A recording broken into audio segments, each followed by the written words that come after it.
Há 134 anos, no Rio de Janeiro, o Supremo Tribunal Federal fazia a primeira sessão de julgamentos. Mais de um século depois, o Supremo continua a cumprir o papel de guardião da Constituição e democracia, garantindo direitos fundamentais à população. Confira na reportagem de Bruno Silveira. Quando o Brasil ainda era império, a principal instância da justiça foi instalada. No dia 28 de fevereiro de 1891, um sábado, à 1h da tarde, o Supremo Tribunal Federal começou a funcionar na primeira sede no Rio de Janeiro. A Suprema Corte teve outros nomes: Casa da Suplicação do Brasil e o Supremo Tribunal de Justiça. A primeira composição teve 15 integrantes com atuação nas principais necessidades jurídicas da época. Ele nasce como Supremo Tribunal de Justiça no Império, com a função de, tipicamente, preservar a Constituição, mas também servir até para uma ausência de uma corte como nós temos hoje, como o STJ, ele servia também como uma corte revisora das decisões tomadas nas instâncias inferiores. Então, ele tinha essa duplicidade de funções, além de preservar a Constituição, também revisar decisões de cortes inferiores. Era uma função muito importante porque significava o poder máximo da justiça dentro do Brasil. No Império e na República, o Supremo Tribunal Federal avançou ao longo dos anos em julgamentos importantes para o país. A pluralidade do poder judiciário aproxima a população da justiça em diversos assuntos, desde remédios constitucionais, como habeas corpus e mandados de segurança, a reivindicações de direitos violados e acesso a benefícios, por exemplo.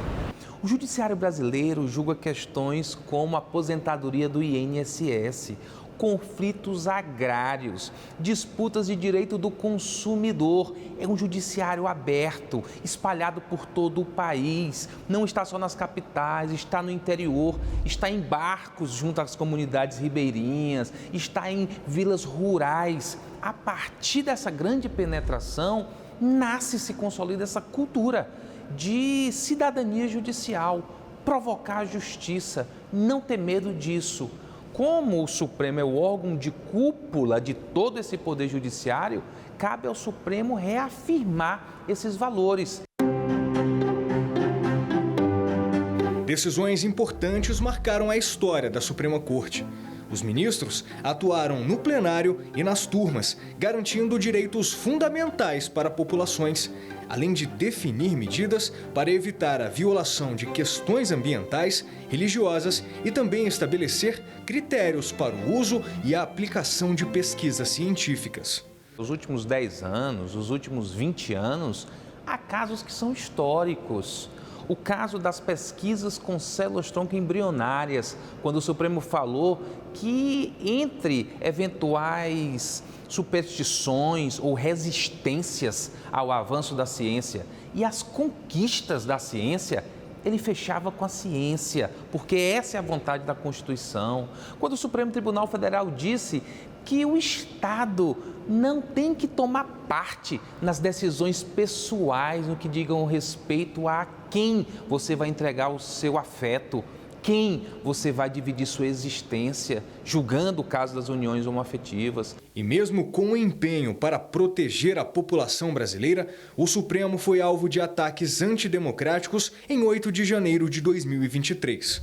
Mas o presidente do Supremo, ministro Luiz Roberto Barroso, afirma que o STF continuará cumprindo o papel de guardião da Constituição e da democracia. Nós bem sabemos o que tivemos que passar para evitar o colapso das instituições e um golpe de Estado aqui no Brasil. A tentativa de fazer prevalecer a narrativa dos que apoiaram o golpe fracassado não haverá de prevalecer entre as pessoas verdadeiramente de bem e democratas. O Supremo Tribunal Federal continuará a cumprir o seu papel de guardião da Constituição e da democracia. Nós não tememos a verdade e muito menos a mentira.